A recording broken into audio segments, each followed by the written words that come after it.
All right. Welcome back to another episode of Shoot Your Shot. Shoot your shot.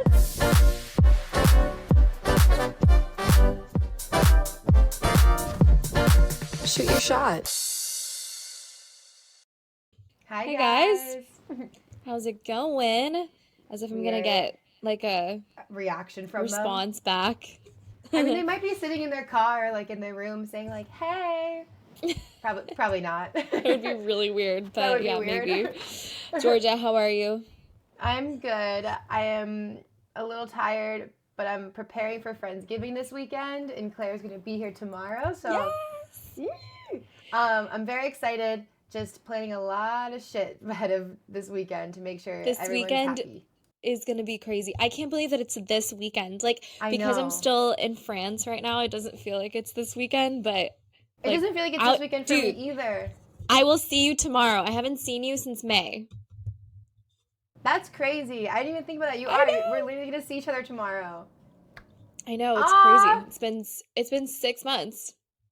I know. Claire and I get separation anxiety. I'm pretty sure I've said that on an episode before, but we do. The anxiety's at an all-time high because it's been 6 months.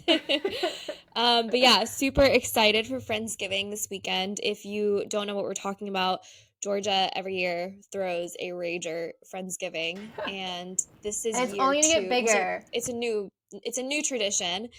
Last year was crazy, and so we're stoked for another one this year. I'm so excited.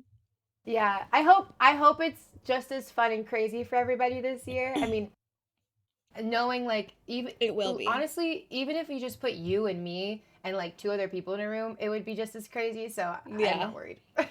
No, it's gonna be so fun, and the house that you got is so much cooler. So like just based off of that and how much more room there is, like it's gonna be so sick. I was wondering if like people thought the old house versus this house this year, like which one was cooler. So to hear you say this one's cooler makes me happy because this year's is crazy. There's like a huge pool and water. You guys, there's waterfalls at this house. She's like, I don't know if it's like that much cooler than last year's. It's so much cooler. There's like light up waterfalls. Isn't that a thing in the pictures where it's like different colors? Yeah. And there's a slide. You can go down the slide. Hell yeah. Okay, perfect. Oh, I have to pack a bathing suit. This is good to pack one. Because I also am hoping that this turns into a little Love Island episode with all the creators because there's so many. Oh no. No drama. Please, no creator drama. That's like the last thing that I want. No. There won't. It's almost like take all of the good parts of Love Island and leave all the bad parts out because everybody I feel like is going to be really excited and there's gonna be no drama, but I do want to see.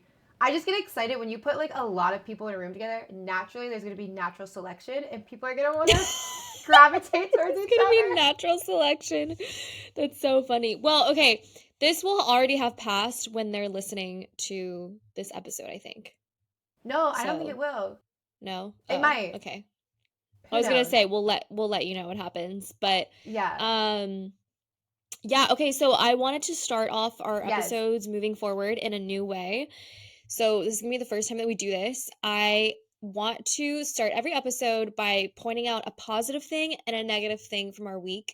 And I want to brand them with like our little shoot your shot branding. And so we might have to like work this naming a little bit, but I want to do the missed shot and the winning shot, like what? The winning shot and the missed shot. The winning shot and the missed shot of the week.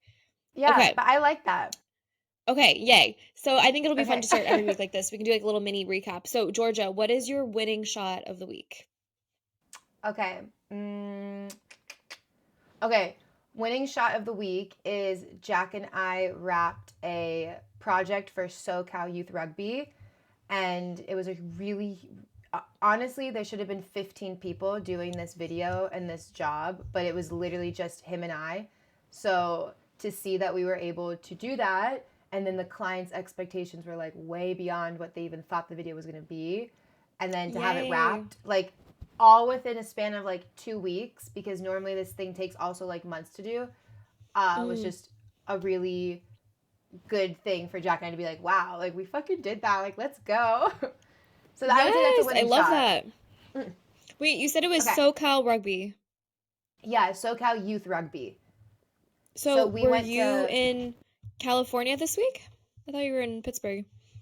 we were in California 2 weeks ago filming this. Oh, okay, okay. Okay, and Yeah, you yeah, like yeah. wrapped, so like post-production, like all of that is done.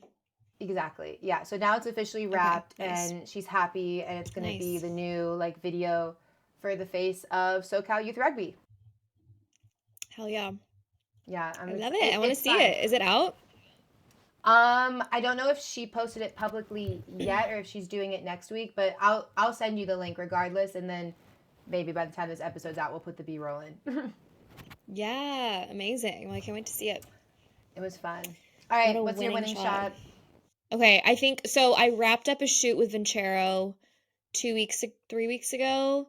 Um, and they emailed me this week and were like, "Oh, we want to do another project with you literally next week again." And I was like, "Whoa, that was really Oh, fast, like coming back at me." So I'm like, this might turn into a retainer, which is cool. And that's good.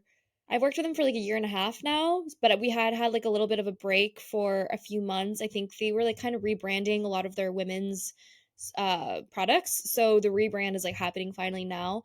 So it's fun to like be consistently working with a brand that I really love again. I don't know if you guys know Vincero. I feel like they're kind of a little bit known in like the creator world. Back when they used to cater more to the creator world, now they're rebranding, so it's a little bit more like stylized, a little bit more high end. So it's fun because the shoots that I'm doing for them they're kind of like the rich like country club like kind of aesthetic, which Ooh. is fun. Yeah, so they have brand new watches, brand new bracelets, jewelry, everything. So I did a campaign for their women's stuff 2 weeks ago, wrapped, and we are now in pre-production for another shoot. And they want it to be done like ASAP. And I was like, well, I'm literally flying back to the States, so like I can't shoot this in Paris. And then I was like, I don't have the bandwidth to do this in LA. So I think I'm shooting this in Nashville, which is like so Oh. random. So I have to like Okay, figure but that out and like find a you could do studio like and some like Southern models. charm. So You might be able to add no, that they like want cool like a Southern very charm vibe. no, we're gonna do like in a studio. Like they have a very Oh, specific okay. like mood board and like vibe for this. Okay. But I'm assuming that like Nashville has good like studios and stuff. So really it's just finding like the Yeah. right models, which is what I'm gonna be working on. But yeah, that was fun. It was That's fun to get sick. like such quick turnaround feedback on like, hey, we want to work with you again. So it was Well, cool. that is amazing. Congratulations, Claire. That probably feels Thanks. good too, knowing that you give somebody work and then they just get so excited that they want more because that just I Yeah. don't say like validates you as a creator, but shows that your art is very much appreciated. So What's your miss shot? yes, I want to say this is a missed shot, but like it's also kind of a winning shot in a way. So Okay. okay, so miss shot is I finally decided to get rid of one of the clients that I have, Mm. and it's a miss shot in the way where I'm no longer going to have that consistency of like money coming in because it's a retainer client, Yeah. and that's gonna probably not throw me off like too much, but throw me off for like a couple months just until I can find new projects to replace Mm-hmm, that. mm-hmm. So miss shot in that sense, but like huge winning shot in the sense of like I am so happy I'm getting out of that and it's just such like a huge growth thing for myself as a Mm. person to be like I like this project or not this project this client like no longer serves me in a positive way and in fact it was like making me really burnt out and I shouldn't let the fact that like the consistent money from the retainer like justify that because I can find money other way like other places like I now feel way more confident in what I do and as a creator where I am excited to find new projects so I shouldn't just let like this Mm-hmm, money mm-hmm. dangle over me and burn myself out and not like creating anymore because of one client so it took me a little bit to like get there mentally just because again like the financial side of it but I am really really happy that I'm letting that client Okay, go. this is a winning I shot, was not a gonna say miss this shot. is This is all good now that things. I now that I say this, it's actually more winning. But it is a missed shot in the sense where like that cash flow is gonna stop coming in, and I'm putting on a Yeah. really big event right now, so I am gonna be a little bit like, eh. Yeah. So I So guess it's like the I don't financial know. instability isn't like a great thing, but it's going Yeah. to open up so many more doors. You have so much more time now to like commit to other projects. So it's gonna be like sucky for like Yeah, I guess that's a not a month, missed and then shot, huh? it's gonna be fine. Yeah, Well, that I was a mean, cop out, huh? no, I mean like losing a retainer is always like not great for your finances, but you're gonna fill that spot so fast, so I'm not Yeah, worried. which I like honestly, if anybody's listening to this and you are like, I don't like my retainer client and I want out, but I'm nervous because of the financial like impact it's gonna have, you're fine. Like if you need to be broke for a couple Yeah. months or like stressed for a couple months, like that is going to make you feel so much better in the long run than Yep. doing something that's going to actually make you fall out of love with why you even started that retainer project in the first place. Because that's what Oh, happened to me. preach. Okay, wait. I need to still do my missed shot, but Yes. this segues perfectly into today's topic, and I have Okay. a follow-up to what you just said because I've had such a similar experience, and it's like it was a huge challenge and like a weakness in my business. So remind me to Oh, like start good. the topic with this. Okay. But okay, Okay, yeah, do my your missed miss shot and we'll shot, come back to that because I also have so much more to yeah, say on that. yeah. So my missed shot Oh, no. is that I I went on a trip with Puma to Palermo Oh, last yes. week. We went to Sicily. Georgia knows everything. We went to Sicily, I didn't know you were going to say which this. is, I'm surprised. I mean, it is the true myth shot. Like, I'm gonna be honest. I'm not gonna go into like massive details, but anyways, to get to the point, went to Italy with Puma. Like phenomenal opportunity, so much fun. Like we literally did such cool stuff that you would never be able to do if you were with a brand like Puma. So seriously, like a big career like goal, like super sick. I mean, I'm super grateful, but I basically got bullied by a bunch of 18, 19-year olds. Guys, it was really sad actually. And Like she was texting it me and was I felt actually so really bad, bad. yeah. Like And like I they didn't like say or do anything specifically like against me, but like I basically got I basically got ignored for 3 days. Like, and I'm not being like overly sensitive or dramatic. I'm a very confident, outgoing, secure person. I have no problems making friends. And I was like, is something wrong with me? Like, do I have no personality? Like, am oh I no. boring? Like, why is no one talking to me? No one talked to me for 3 days. And they were all like 18, 19 little ditzy influencers. And we're like, like the whole time Did just like so not we were so not on the same wavelength. I literally they just ignored me for 3 days. now did It they was all know so each other uncomfortable. beforehand, like going into that? No, no, dude. That would have made it better because been like, oh, I just don't know them and they all know each other. No, they Yeah, were that all makes it like worse. besties within like 6 hours. No one gave a fuck that I was there. I was quite literally I would be in the middle of a group and they would be just having conversations around me. Like I would say something and they would like either just ignore that I said anything, would just pretend that I didn't say anything, or like some of them would just like look at me and then like ignore and like go That talk is to the person horrible, next to them. Claire. I'm No, so legitimately, sorry. it was so uncomfortable, you guys. It like was one of the worst experiences ever in a That's trip. that is sad though But because you were really excited for that.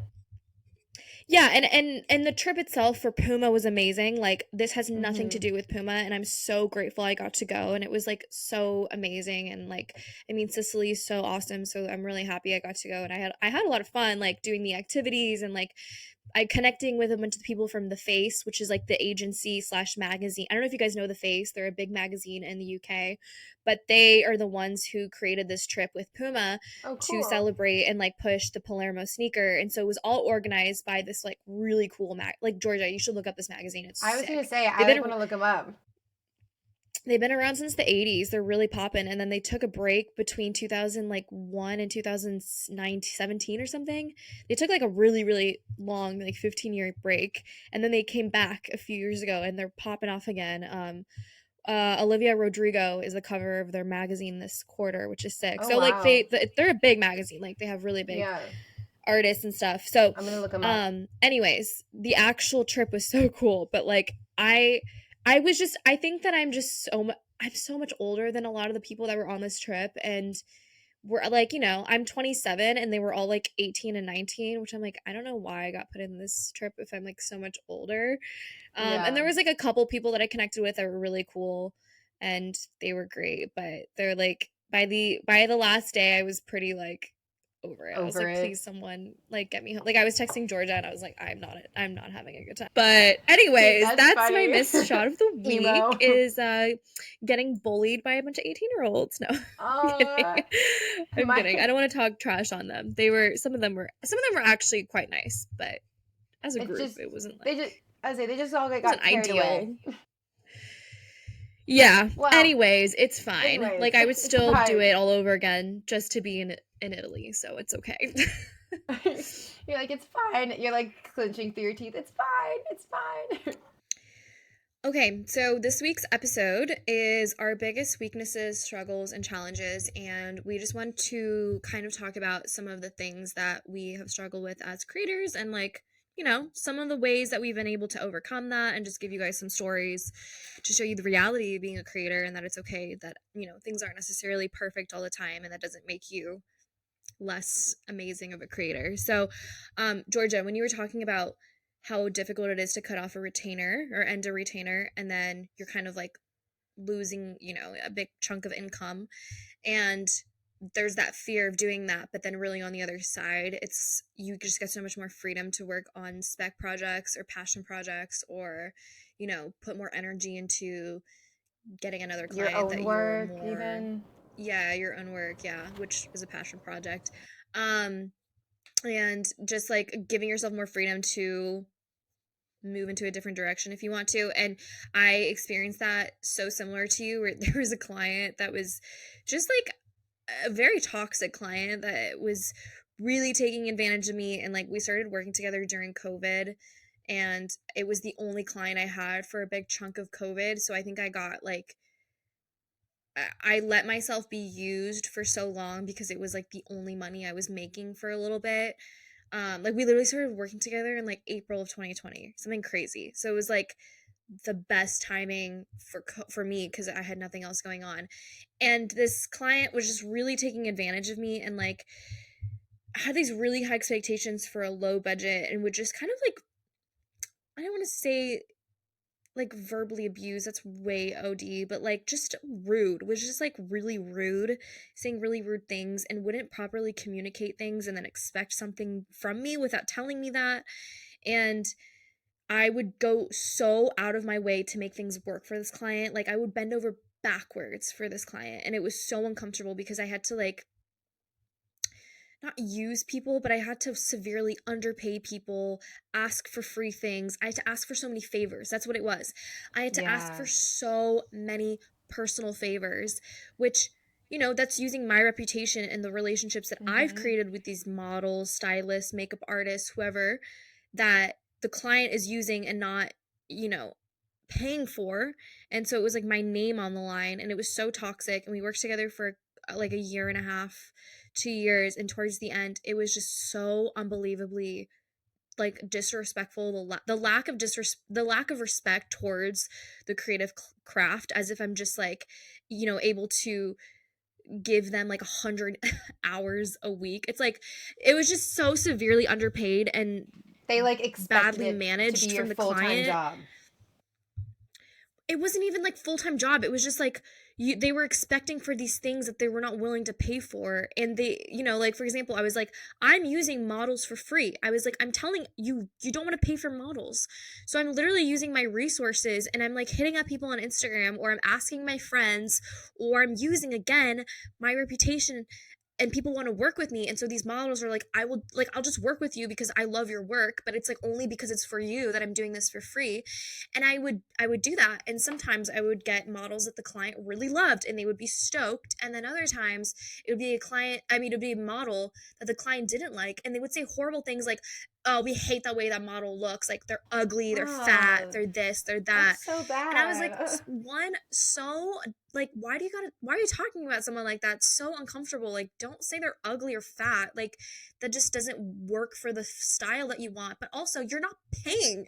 for any of this. So like if you want to get a freaking high class model who is like, you know, looks like they are on Vogue every week, then you're going to have to pay for that. Those people do not do free work. So you're getting free work. So you just need to be happy with what you're getting because you're not willing to put any skin in the game. And it was just this like super toxic, like back and forth with me where like every time I would give work that I was working so hard to get, they would just like bring me down so much and would argue with me. And like, I don't know if like you ever send raw videos or raw photos to a client so they can pick, so they can make their own selection. I would do that with this client because they were so picky. They were never happy with anything I ever did. And so whenever I would edit a picture, they'd be like, we don't like this one. Do you have another one that's like different? It's like this side or this pose, whatever. So then I was like, okay, I'm just going to give you literally everything that I'm shooting. Like I'm going to give you a low res JPEG and then you're going to make the selection and then tell me which pictures you want me to edit. So I would do that. And then when you send over raws for someone to pick, you're obviously sending like the same picture multiple times because it's the raws. I would do like a really big selection, but then it would be a bunch of similar photos. Do you know what I mean? Like it would be like girl facing forward, same girl looking to the left, same girl looking to the right. So it's like they can pick which picture they want. And he would be like, you know, I'm asking you to like do the shoot and you're just shooting the same thing over and over and over again. And like, I just want more variety. And I'm like, it's a shoot, bro. Like, there's going to be the same person wearing the same outfit multiple times. I'm sending you these pictures to pick from. You're only picking 20 photos and I just sent you 500. Like, you're going to find 20 in there. And they were like, no, I just want way more variety. So basically, they wanted 20 photos and they wanted me to do basically like 10 different shoots. You know what I mean? So that like there would only be like one or two photo per shoot. And I was like, that's not what you're paying for. You're paying for one shoot and I'm sending you 500 photos of the same person in different locations. Dude, it was crazy. And then they would always be like, this is not what we asked for. This is not what we paid for. It was so toxic, Georgia. And so anyways, long story short, I dropped this client finally, and there was like a really nasty end to the relationship where it was like a yelling match over text. It was really bad. Wow. I've never gotten into like any sort of that crazy of an ending with a client, but he was like accusing me of like basically not putting any work in and stealing money and like stealing his money, and that he didn't want to pay me if he didn't get what he wanted. And then I was like, you're using me, you're abusing me as an artist, you make me feel horrible, you talk shit about the models that I bring on, you're severely underpaying me. I was like, I'm not letting you abuse me anymore. And it turned into this really awful like situation. But it was so worth cutting that client off. Like you're saying, like it was like a breath of fresh air, like a weight lifted off my shoulders. I wasn't like stressed out every month having to create for this person. And like, even though it sucked that I lost, you know, that part of my income, it was so worth it. And I think the big learning lesson was like, I should have cut that off as soon as things got toxic, or as soon as I felt like I was being used as an artist. I should have cut it off. I shouldn't have made excuses. I shouldn't have kept That's such a good point. Working for someone just for the money. And I also should have ended it better. And I totally will take ownership of the fact that like I kind of lost it at the end, and I was like, you're severely mistreating me. And I think that maybe I could have handled that. Like, it wasn't like I didn't handle it professionally, it's just I was really honest. You know what I mean? Yeah. I was like, this is the truth. You're using me and you make me feel awful. And so I don't know if there's like a better way for me to like end it overall. But anyways, that was really long. But the point is, I feel you. Yeah, that is, I would say not obviously the same situation, but very similar in the sense of like the disrespect, the toxic environment, the expecting way more than what I'm getting paid for. Like, which this goes into, I guess, to an issue that I've been overcoming as a like creator, like business owner. I'm a very like yes woman. Like if somebody comes to me and like wants a problem fixed, if it's a client, like I'll figure it out because I want the client to be happy. Like I want to have a good reputation. And I've had to slowly realize that I can't say yes to everything. And a huge part of that was with this retainer client. Like I would like I wouldn't I would say no to certain things that I knew were like way way beyond my scope, but then like I would get punished for saying no in a way from this Mhm. client Mhm. because they were like, "Well, what's wrong with you? Like why wouldn't you do this? Like I'm paying you like do you not care about the brand? Like do you not care about my company? Like blah blah blah like insane shit that I'm sure like your guys probably said to you." And it would make me feel bad because I would be like, I'm like supposed to feel good about saying no to work that I don't feel like I'm first being respected to do, but also I'm being like undervalued, underpaid, like whatever. But this client was making me feel so bad saying no, so it kind of like fed into that weakness that I have of always saying yes. So there were times where I would be like, well, maybe I should just do it. Like it's only gonna really take me like an hour, and if it just helps keep the peace with this client because they're a retainer client, like fuck it, like I'm just gonna do it, and like I'll just do it. But I slowly realized that that created a very bad habit where the client then had even more expectation from me than what Mhm. she already did.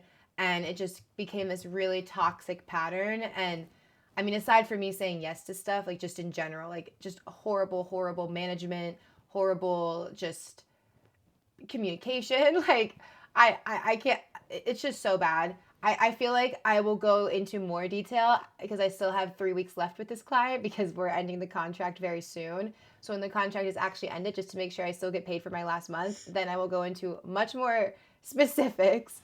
Um, but yeah, just to your point, it's tough whenever you're a creator and all you want to do is get a consistent income because as creators we don't really have the luxury of having consistency, especially when we're just starting out. So when you do get a retainer, you get so excited and you're like, oh my God, I'm going to share all my ideas. I'm going to do all this work. And this doesn't happen for everybody, but I'm sure a lot more people struggle with this than what we think, where you get the retainer, it doesn't end up being what you hope for.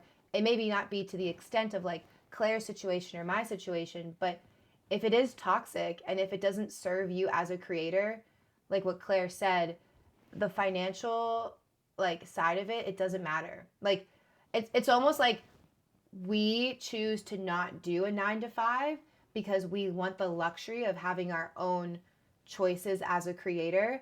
But then when you get into a potential retainer client and you feel stuck and then you just get in this toxic environment and you're forced to work with them, it's almost like that same mentality of a 9 to 5. Like you no longer have control of that situation and you Yeah, no longer exactly. are making those choices for yourself anymore.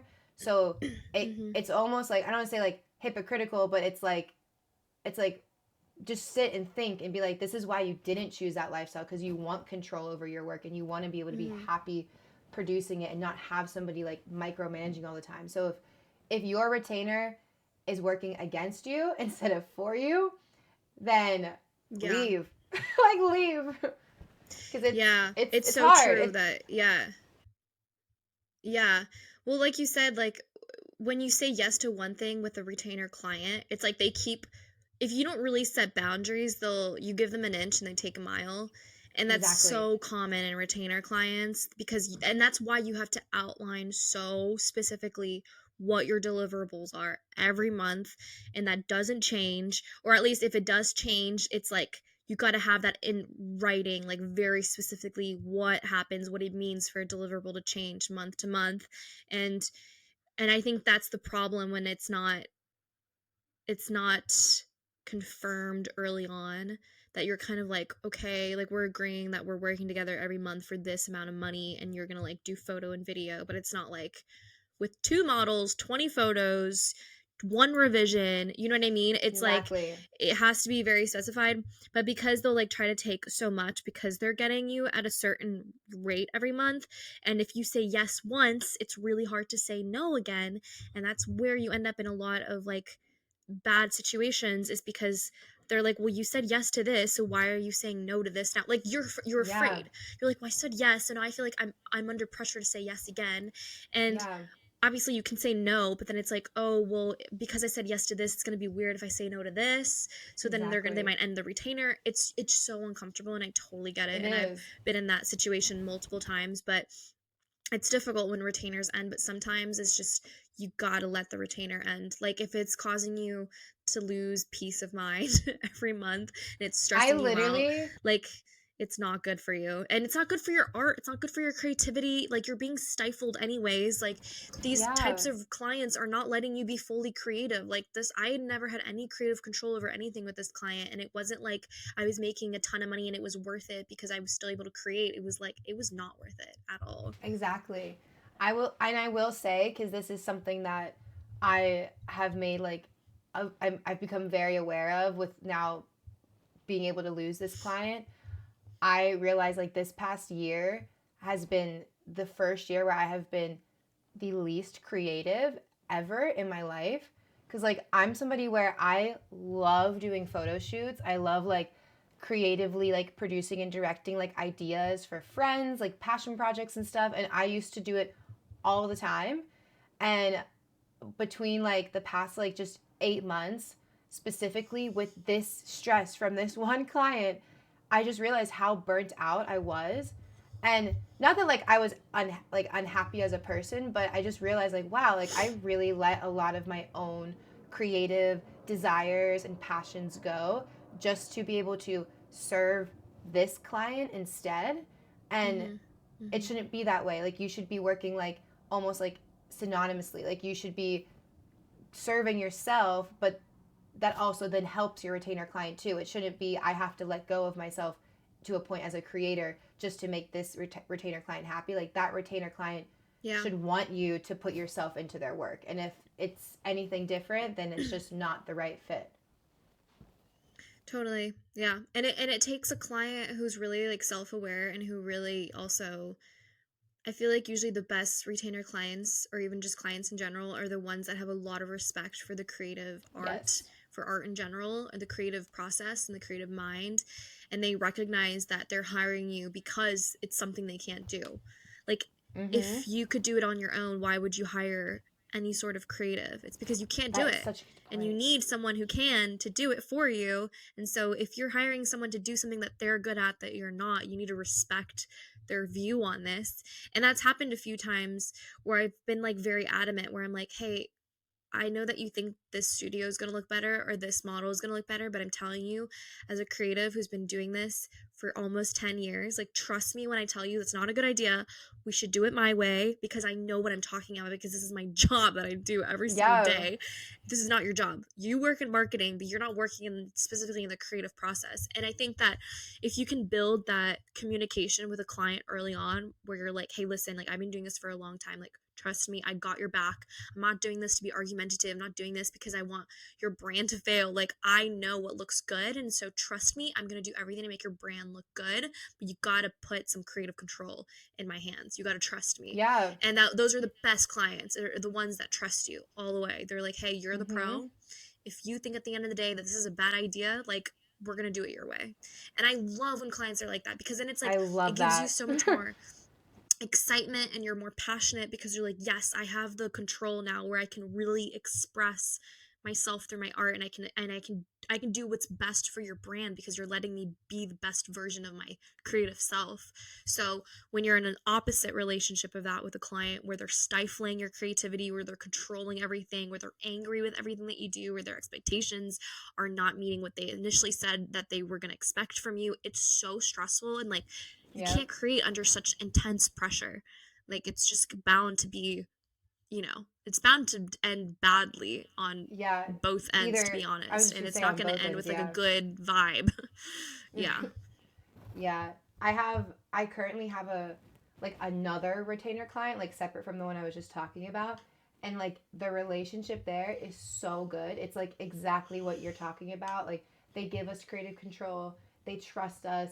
If there's ever something that they know that they absolutely want to implement into their brand, we take it and, like, add our own creative spin on it, and it's always great. And, like, if there's ever a time where maybe, like, not, I don't want to say, like, we mess up on time, but, like, if we ever mess up on something or they ever mess up on something, like, we work together as a team to fix it, as opposed to being like, this other retainer client I had would, like, bully me to be like, oh my god, like, this reel doesn't look exactly like this and this and this and this and this. And I'm like, you never said you wanted that. And also, why don't you just fucking do it then? Clear expectations is the most important thing in a retainer. Like a contract and clear expectations, which I failed to do many times. So I was gonna say the contract thing. I wanted to say something about that. That is a very, very good point, because so the other, let's just say retainer client number 2 that we have, that we love, when we first started with them, like we have always loved them, but we didn't have as clear expectations in our contract. And then when we renewed our contract, we were like, okay, that we see them starting to expect a little bit more from us, and we love them. So like we have been giving them a little bit more, but like of our choosing, because we just like they feel like family to us. But like we don't want to end up in this situation as retainer client number 1, now having this experience from always saying yes. So let's renew our contract. Let's put these expectations and boundaries in here so they know exactly what they're getting and we know exactly what we're doing. So if there's ever any like, is it Elation doing this or is it our team doing this? Like we just both know. So to the point on the contract, let's say if you are in a retainer, like with a retainer client, it's never too late to set those boundaries and expectations. You can do it in a renewal contract. You just have to say, hey guys, like listen, I noticed that some things are a little bit disorganized, there's a little bit miscommunications, like let's dial it in, let's renew the contract, let's set some expectations and boundaries and talk this through so we are just always on the same page moving forward. I love that. I love that you're explaining that it's possible to reset boundaries even if you've been working with a client for a while, because sometimes it feels like, oh, we've been working together for 6 months, they're gonna like get mad or they're gonna end the contract if I say that we need to like renegotiate some things. But that's a great point. You can do that once you're already working with a client. You just have to have the proper communication and just build that strong, healthy relationship from the beginning. Y'all, this is like literally a romantic relationship. If you just build everything on a good foundation in good communication, respect, and trust, you'll have a great client. Wait, that is so funny you say that, because retainer client number 1 that I'm leaving because it's got so toxic, that is how I described the relationship. I said, this feels like a toxic boyfriend that expects me to do all of these things, but then treats me like shit. And then I'm just supposed to keep accepting this toxic boyfriend treating me like shit and me still be like nice girlfriend. Like that is just not how it works. Like if your friend was in a relationship where that situation was happening, what would you tell them? Get the fuck out. Like leave. Right? Yeah. So maybe like put it in that perspective if you need to, for anyone listening. Like think of it as a relationship. Would you let your friend date a toxic guy? No. Or girl, whatever. Would you let your friend date a toxic guy or girl? Exactly. No. Yeah. That's so funny. The creator world. This episode has turned into a retainer ending, talk. How to and what to do and not to do. But I'm not mad about it. I feel like we've never really talked about retainers ending. So I'm glad we dove into this. So I'm happy that we got to expand a little bit more on retainers, what to do, what not to do, and this was fun. And I have to go now because I have a call. But we hope you guys like this. If you guys do have any questions at all, like beyond this episode about retainers, like please send us a DM, like ask us literally anything. Like we obviously are an open book. We will just call our hotline, guys. Call our hotline.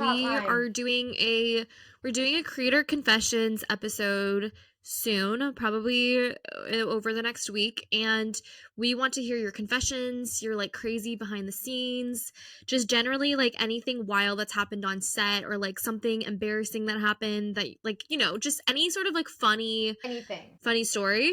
Yeah guys, so call it, it'll ring just like a literally regular phone. When you hear the beep, ding, just leave a voicemail. Don't say your name, so it's anonymous. We'll be able to hear what you say, but aside from that, like we will have no idea who sent it. So be juicy. Give us all your secrets. I mean, you can leave your name if you want to, but if you specifically don't want anyone to know who you are, just don't say your name.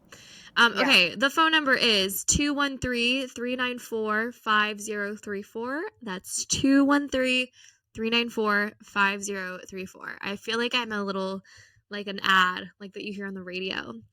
But if Call you are from out, Pizza Hut at 213-394-5034.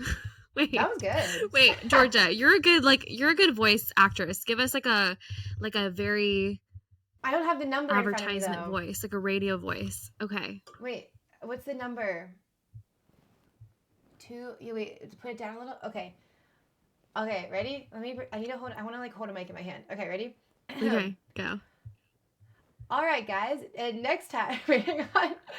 This is terrible. Do better. I know, it's so bad. You sound normal. Like a radio? Like, I don't know. Yeah, do like a radio ad. You're I don't have a radio ad. You're an actress. I know. How are you an actress then? You can't do a radio ad. Girl. Hang on, I know. Well, let me think. I'm looking at how you have 2 minutes left, so my mind isn't in Radiohead mode. If you would like some advice on the Shoot Your Shot podcast, give us a call at 213-394-5034. See y'all later, guys. I don't know where this accent is coming from. It should be like a late night vibe, like, all right, ladies and gentlemen, and here we are on the late night show of Shoot Your Shot. Give us a call if you want. We're here all night at two. Give me a second. We're here all night. 213-384-5024. I don't even know if I said that right. No, that's not the right number. All right, ladies and gentlemen, give us a second. We're having some technical difficulties. Okay, anyways, you guys heard the number. Just don't call the one that George just said. Yeah, because Claire was moving her hand. Gosh. Anyways, okay, thank you guys. We will see you next week. Oh, and give us a follow, a like, and subscribe. Why does this always happen to us at every end of the episode? We like. Hold on.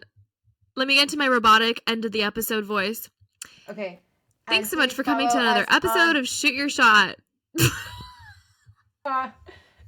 Please follow us on Shoot Your Shot Podcast _ on all socials. We would really appreciate it. Was that bad? Was that weird? No, it's so good. Is there any every episode is fun? Yeah, guys, just follow us. Shoot Your Shot Podcast. Okay, I really have to go. I have to go. Okay, love you guys. Okay. Bye. Shoot your shot.